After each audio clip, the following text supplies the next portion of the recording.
Olá! Hoje vamos mergulhar fundo num tema essencial: farmacologia e o manejo de emergências em odontologia. O objetivo aqui é bem simples: destilar tudo o que é mais crítico e transformar num guia super prático e direto ao ponto. Ok, para organizar o raciocínio, dividimos tudo em 6 grandes áreas. Pensem nisto como uma escada. Começamos na base, com as prescrições do dia-a-dia, e vamos subindo até chegar às situações mais complexas, de maior risco. Vamos a isso? Muito bem, vamos começar pelo princípio, não é? A base de tudo. Ou seja, aqueles medicamentos que são o nosso pão de cada dia para controlar infecções, inflamação e, claro, a dor, na grande maioria das situações clínicas. E aqui está o trio de ouro da prescrição em odontologia: amoxicilina, dexametasona e dipirona.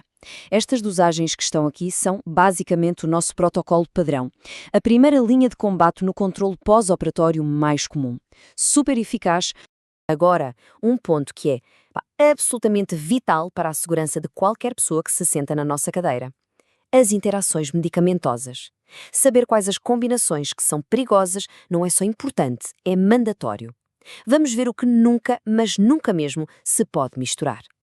Ok, primeira combinação perigosa: AINES com anticoagulantes. Pensem nisto. Os AINES, como o ibuprofeno, já atrapalham um pouco a coagulação. A varfarina, por sua vez, é um anticoagulante potente. Juntar os dois é como deitar gasolina no fogo. O risco de hemorragia, seja na boca ou no estômago, dispara. É uma combinação para fugir dela, sempre. E atenção a este ponto: AINES com antihipertensivos. O problema aqui é o uso continuado, por mais de 3 dias. Os AINES podem basicamente anular o efeito dos medicamentos para a tensão. Imaginem, a pessoa está a tomar a medicação certinha para controlar a tensão e, de repente, o anti-inflamatório vem e sabota tudo, podendo causar picos de pressão bem perigosos.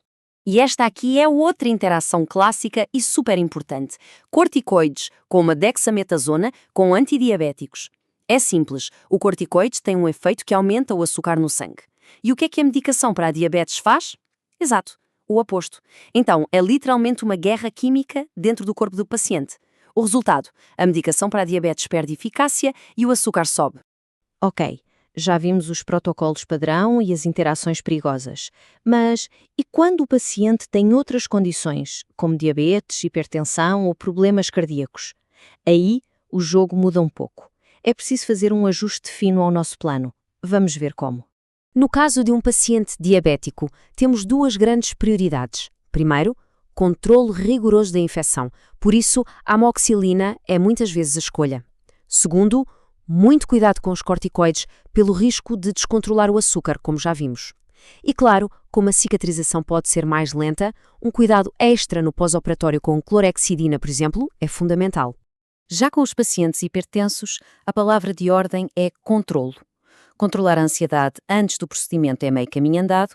Depois, evitar o uso prolongado de AINES, que a gente já viu que podem aumentar a tensão. E uma regra de ouro: nunca, mas nunca mesmo, usar anestésicos com norepinefrina. É um ponto crítico. E quando o paciente é cardiopata, aqui a seleção de medicamentos tem de ser cirúrgica. Para a dor, a dipirona é a escolha mais segura. Para a anestesia, prilocaína com filipressina é o ideal.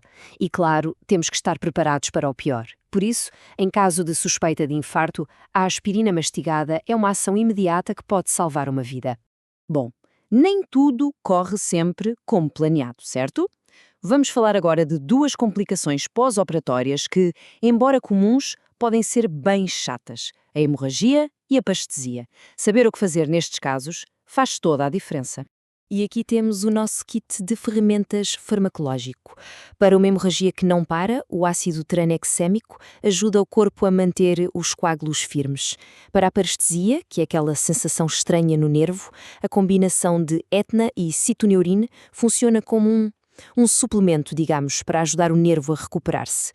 E agora chegamos ao topo da pirâmide. O cenário que ninguém quer, mas para o qual todos temos de estar preparados: as emergências no consultório.